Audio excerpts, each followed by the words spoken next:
అందరికీ shalom. Grace gospel ministries వారి అనుదిన వాక్యదానంలో ఈరోజు నిర్గమాకాండము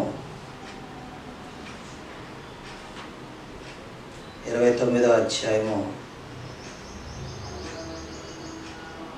14వ వచనం. ఆ కోడె మాంసమును దాని చర్మమును దాని పేడను ఆలయమునకు వెలుపల అగ్నితో కాల్చవలెను, అది పాప పరిహారార్థ బలి. సర్వోన్నతుడి తండ్రి, సర్వాధికారి, సర్వ సృష్టికర్త, మరి అనుదిన వాక్య ధ్యానంలో ఈ వాక్యముని ధ్యానించుచుండగా మాకు బోధపడినట్లుగా మా మనసులను తెరిచి నీ వాక్యమును మేము మా హృదయం ముద్రించుకునేలాగా మమ్మల్ని నడిపించమని మా మనలో రక్షకుడి మర్చిపోయిన నజరేయుడైన యెహోవా మెస్సీయ నామమున అడిగి పొందుకుంటున్నాం తండ్రి, ఆమేన్. ఒక చిన్న పాట పాడుకొని వాక్య ధ్యానంలోకి వెళ్దాం. చీకటి కెరటాలలో కృంగిన వేళలో, చీకటి కెరటాలలో కృంగిన వేళలో ఉదయించెను నీ కృపనాయదలో, చెదరిన మనసే నూతనమాయన. ఉదయించెను నీ కృపనాయదలో, చెదరిన మనసే నూతనమాయన. మనుగడయే నాలు మలుపు తిరిగేనా, మనుగడయే మరో మలుపు తిరిగేనా. నీ ప్రేమే నన్ను ఆదరించేను, నీ ప్రేమే నన్ను ఆదరించేను. సమయోచితమైన నీ కృపను దాచి కాపాడెను, నీ కృపయే దాచి కాపాడెను. నిర్గమకాండము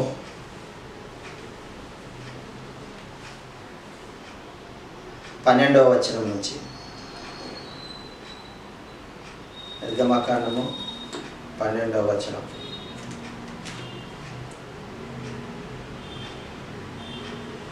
ప్రత్యక్షపు గుడారము యొక్క ద్వారము యొద్ద యావే సన్నిధి ఆ కోడెను వధింపవలెను. ఆ కోడె రక్తంలో కొంచెం తీసుకొని వ్రేలితో బలిపీఠపు కొమ్ముల మీద చమిరి ఆ రక్త శేషమంతయు బలిపీఠపు అడుగు పోయవలను, మరియు ఆంత్రములను కప్పుకొని కురువంతటిని కాలేజముల మీద వపను 2 మూత్ర గ్రంథులను వాటి మీద క్రొవ్వును నీవు తీసి బలిపీఠం మీద దహింపవలెను.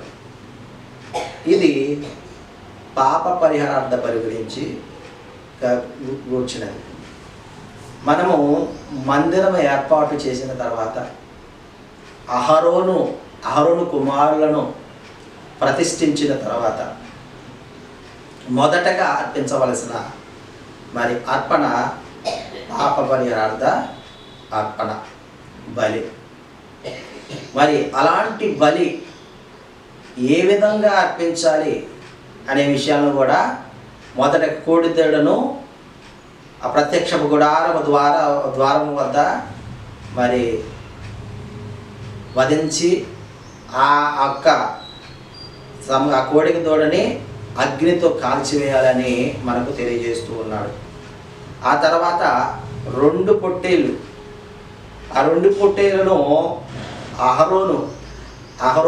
అహరోను కుమారులు అక్కడ కోడిదేడు మీద కూడా వారి చేతులు ఉంచాలి, ఇక్కడ పొట్టేళ్ళ మీద కూడా వారి యొక్క చేతులు ఉంచి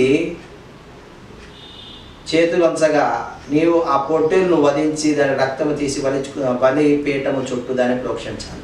మొదటి పొట్టేలుని వధించి దాని రక్తమును బలిపీఠము చుట్టూ ప్రోక్షించాలి. అంతటా నీవు పొట్టేలును దాని అవయవములను దాన్ని విడదీసి దాని అంతరములను దాని కాళ్ళను కడిగి దాని అవయములతోనూ తలతోనూ చేర్చి బలిపీఠం మీద ఆ పొట్టేలంతయు దహింపబడేను. మొదటి పొట్టేలను దహింపాలి అని చెప్తూ ఉన్నాడు. అది యెహోవా యావేకు దహన బలి.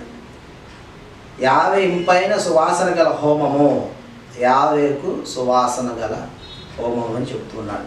ప్రియమైన సహోదరి సహోదరులారా, ఇక్కడ మొదటగా మనము ప్రాయశ్చిత్తార్థము, పాప పరిహారార్థ బలి గురించి తెలుసుకుంటున్నాం. ఈ పాప పరిహారార్థ బలి క్రొత్తగా మందిరం ఏర్పాటు చేసి అందులోను అహరోను కుమారులను యాజకులుగా ప్రతిష్ఠించి ఆ ప్రతిష్ఠించిన దినముననే మనము ఇక్కడ పాప పరిహారార్థ బలిని అర్పించాలని తెలియజేస్తూ ఉన్నాడు. మరి ఆ విధంగా మనము కూడా పాప పరిహారార్థ బలిని మనము అర్పించాలంటే అటు విధంగా మనము కూడా మరి చేయాలి. ఆ విధంగా పాత నిబంధనలో ఉన్నది మరి క్రొత్త నిబంధనలో చేయాలి అంటే ఇప్పటికీ యూదులు అదే అనుసరిస్తూ ఉన్నారు.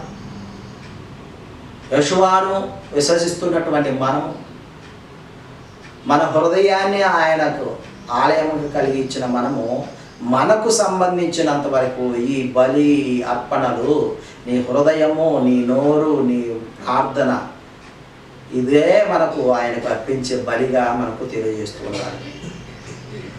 ఇది పాత నిబంధనలో ఉంచినటువంటి పాప పరిహారార్థ బలి గురించిన విశ్లేషణ. ఆమేన్.